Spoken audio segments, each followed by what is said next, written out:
as the HDFC Bank part-time chairman over ethics issue, as top sources have been saying that Atanu Chakraborty exit is not linked to any regulatory or governance concerns, and there has been no RBI regulatory issue behind the resignation, and this decision is said to be apparently linked to certain personal differences over certain practices at the bank. And the differences related to practices is not said to be aligned with Chakraborty's personal values or ethics, and this resignation follows certain differences that seems to have persisted over a period of time. So after HDFC Bank chairman's sudden exit that we are looking at, what sources have been saying that there have been citing personal differences for this move, and there has been no governance red flag that seems to be behind this decision, and differences that seems to have simmered for months that actually led to this sudden resignation. There seems to be a boardroom rift, but not RBI radar seems to be behind the exit, no compliance crisis.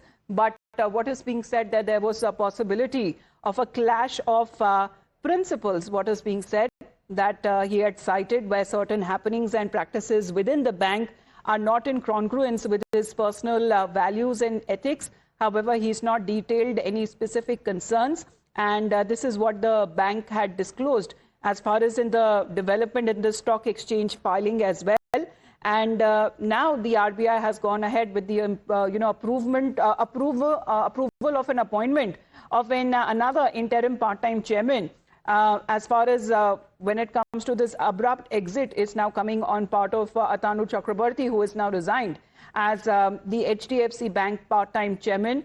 And accordingly, what is being said that certain differences, ethics is something that is now being said, values in ethics citing differences in a move that seems to have raised questions over and around the governance of one of India's largest private sector lender.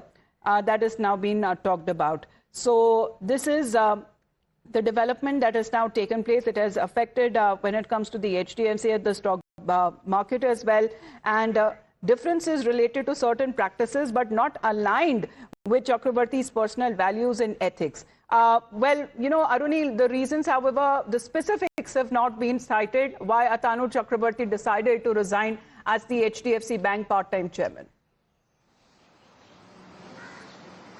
Well, that is right. A significant development coming in from one of the premier banks in India, that is the HDFC, the bank which was said to be one of the backbones of India's economy. Many of the Indians have invested in this bank. But now the recent development is that Atanu Chakraborty has resigned from his post of interim chairman as well as the director of the bank. Basically, it is Keki Mistry who will be replacing him. Now, what are the exact reasons for it? In the letter that Atanu Chakraborty has written to the HDFC Bank, he has said that the practices in the bank did not align with his ethics as well as his values as well. Very strong statements are being made by Atanu Chakraborty, the outgoing interim chairperson of the HDFC Bank. Now, we also understand from the HDFC Bank sources that it was primarily related to the personal ethics as well as values of the outgoing chairman. It is not related to the functioning in the bank. Now, regulatory or governance concerns, there are no RBI regulatory issue that is said to be behind the decision that Mr. Atanu Chakraborty seems to have taken on his part. Thank you very much, Arunil, for getting us that update. With that, it's a wrap on this edition of the Morning News Hour. We'll be back with the latest headlines.